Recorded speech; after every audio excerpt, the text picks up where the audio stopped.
तो भाई नमस्कार अवराम, तो कैसे हो? आशा करता हूँ स्वस्थ होंगे आप सभी लोग।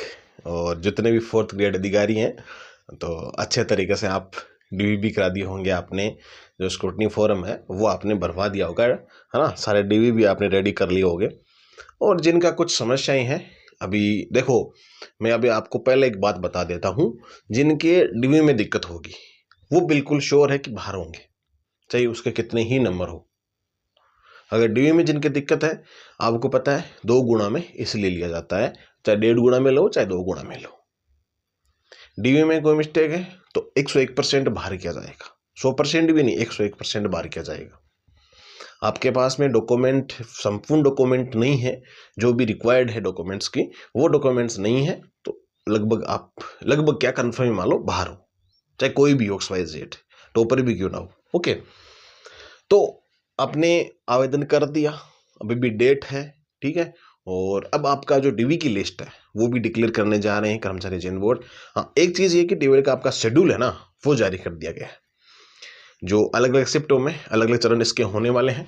सबसे पहले आपकी शायद 9 मार्च से स्टार्ट हो रही है ना,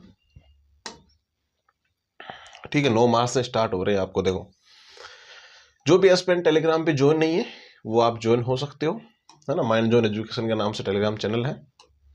ओके, जो सीईटी की तैयारी करने वाले हैं तो उनके लिए अलग सेशन लेके आएंगे जल्द ही, क्योंकि सीईटी में बहुत बड़े बदलाव होने जा रहे हैं।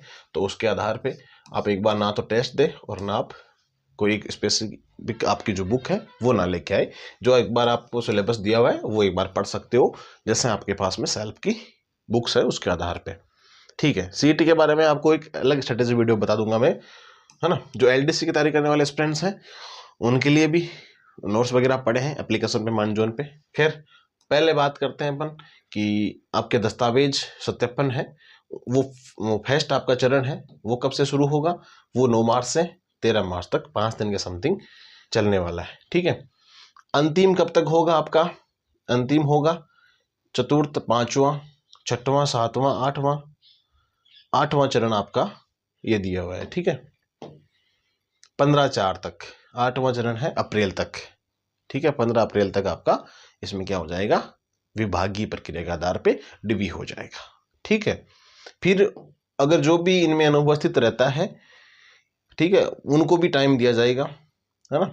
24 तारीख और 1 मई और 11 मई, ओके, उनको भी टाइम दिया जाएगा। पहला अवसर, दूसरा अवसर और निदेशालय को रिपोर्ट प्रस्तुत करने का भी अवसर दिया जाएगा, ठीक है। ये बात आपको डीवी को लेकर के है। और इसमें देखो, ज़्यादा कुछ नहीं है। अगर आपने डीवी अभी सही से बढ़वा लिया है ना, जिनको गलती हो गई है स्क्रूटनी फॉर्म में, तो उनकी कोई समस्या नहीं है। अभी तक उनके लिए कोई समस्या नहीं है। आप क्या करना है, आपको एफिडेविट बना लेना है, शपथ पत्र लगा देना है। कब? डीवी के समय, ठीक है। आपकी डीओबी में कोई गलती हो गई टाइप करते वक्त, या आपका पिन कोड नंबर गलत डाल दिया गया, या आपके क्वालिफिकेशन में कोई एक छोटा सा एरर भी हो गया, तो मेरे कहने का मतलब यही है कि स्क्रूटनी फोरम में अगर आपने आवेदन कर दिया है 2 गुना में, नहीं किया तो कर देना, कोई इश्यू वाली बात नहीं है। अभी भी आपके पास समय है, ठीक है, वो समय पड़ा है। तो जो कोई छोटी मोटी गलती होगी चाहे बड़ी गलती होगी, कोई भी आपकी गलती होगी, तो उसमें आपको क्या करना है? सबसे मेन बात यही है कि आपकी जब डीवी हो, कब से डीवी हो स्टार्ट हो रही है आपका चरण, इसमें जो भी चरण में आपका डीवी होगा ना, उसमें आपको बिल्कुल हर चीज़ दी हुई होगी कि आपको यहाँ डीवी करवाना है, इस समय डीवी करवाना है, आपकी डेट ये है, आपका समय ये है, आपको ये विभाग है, आपका ऐसी जगह जाना है, आपका निदेशालय ये है, ठीक है। सारी चीज़ें उसमें दी हुई होगी, एक लिस्ट जारी कर दी जाएगी, उसमें आपको सब पता चल जाएगा। उसमें कोई डरने की बात नहीं है। डरने की बात है कि फाइनल आप डॉक्यूमेंट सबमिट करोगे ना, उस टाइम डरने की बात है, ठीक है। तो आपकी डेट वैसा डिक्लेयर कर दी जाएगी। उस समय आपको क्या करना है? उसमें आपको ये करना है कि आपके जो भी स्क्रूटनी फोरम में आपने आवेदन किया तो उसमें गलती हुई है ना, उसके आप सुधार के लिए आप एक शपथ पत्र लगा सकते हो वहाँ पे कि मेरा वास्तविक चीज़ ये है, मेरा वास्तविक लीगल जो सर्टिफिकेट है या लीगल जो डेटा है ये है, और मेरी गलती से ये चीज़ हो गई थी। उसमें कोई समस्या नहीं होगी। अब वहाँ एक शपथ पत्र लगा देना, फाइनल डीवी में आपका सोल्यूशन हो जाएगा, ठीक है।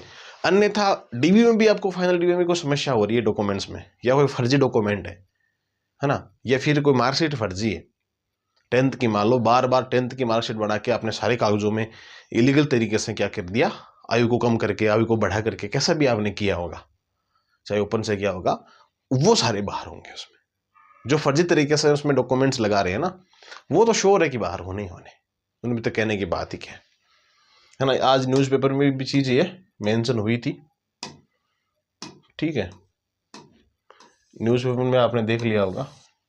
टेलीग्राम पे जो है वो तो सबको पता लग जाता है कैसे क्या है। शिक्षा विभाग मंडल स्तर पर करेगा। दस्तावेज आपका डीवी है जो वेरिफिकेशन है, डॉक्यूमेंट वेरिफिकेशन है। 22 दिन चलेगी प्रक्रिया, मतलब ये मान के सकते हो सबसे कम समय में जो आपका सत्यापन, जो डॉक्यूमेंट वेरिफिकेशन हो रहा है वो सबसे कम समय में हो रहा है। लाखों एस्पिरेंट्स का 1,08,10,000 का समथिंग एस्पिरेंट्स है, तो उन सारे एस्पिरेंट्स का इतना दिन चलना वाकई ही एक प्रसन्न करने वाली बात है और एक अच्छी बात है। हर दिन 6,750 का क्या होगा, आपका अभ्यर्थियों की डॉक्यूमेंट वेरिफिकेशन होगा, ठीक है। तो ये सारी चीजें थी। एक चीज एक और है कि भाई हमारा सिलेक्शन होगा कि नहीं होगा। देखो मैं आपको आजकल आपको पता है कि बहुत सारी वेबसाइट्स भी ऐसी पड़ी है जिनमें आप जाके गूगल पे चेक कर सकते हो कि मेरी रैंक वगैरह क्या है। अभी मैं यहाँ तो देखो क्या ही बताऊँ, आप जाके चेक कर सकते हो, है ना, सबको पता भी होगा आपकी रैंक क्या है। अगर 1.5 गुना तक की आपकी रैंक है, जैसा कि मान लो आपकी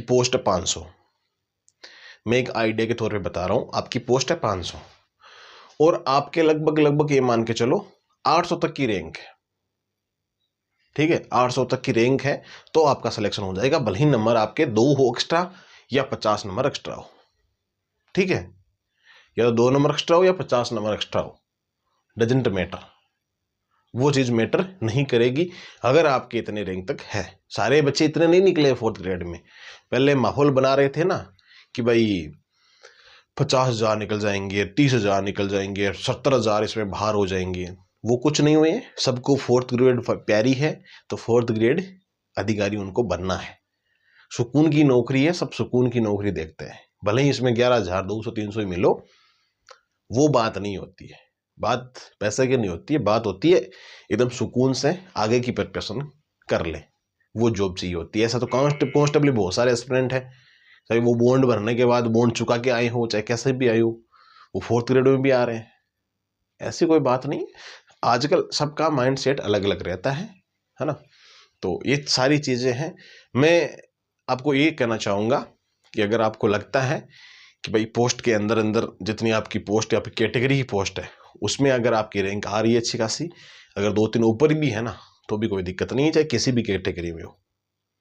अन्यथा आप अदर एग्जाम की तैयारी में लग जाओ, इसमें सिलेक्शन अगर ना हो तो भी आप तैयारी करते रहो, इसके भरोसे मत बैठना, मैं तो कहना यही है, क्योंकि इसमें अभी बहुत पजल सिस्टम होने वाला है, आप देखते जाओ क्या क्या होता है आगे, ठीक है।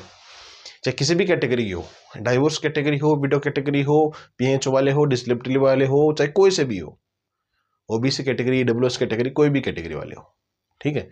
इतने ज़्यादा एस्पिरेंट्स इसमें बाहर नहीं होंगे, किस वजह से, कट ऑफ की वजह से, दूसरी वैकेंसी की वजह से काउंट कर रखे थे ना दूसरी वैकेंसीज को, उस वैकेंसी की वजह से ये बाहर नहीं होंगे। जो एस्पिरेंट्स एग्जाम दे रखी है वो इसको ज्वाइन ही करेंगे, ये लगभग तय मान के चलना।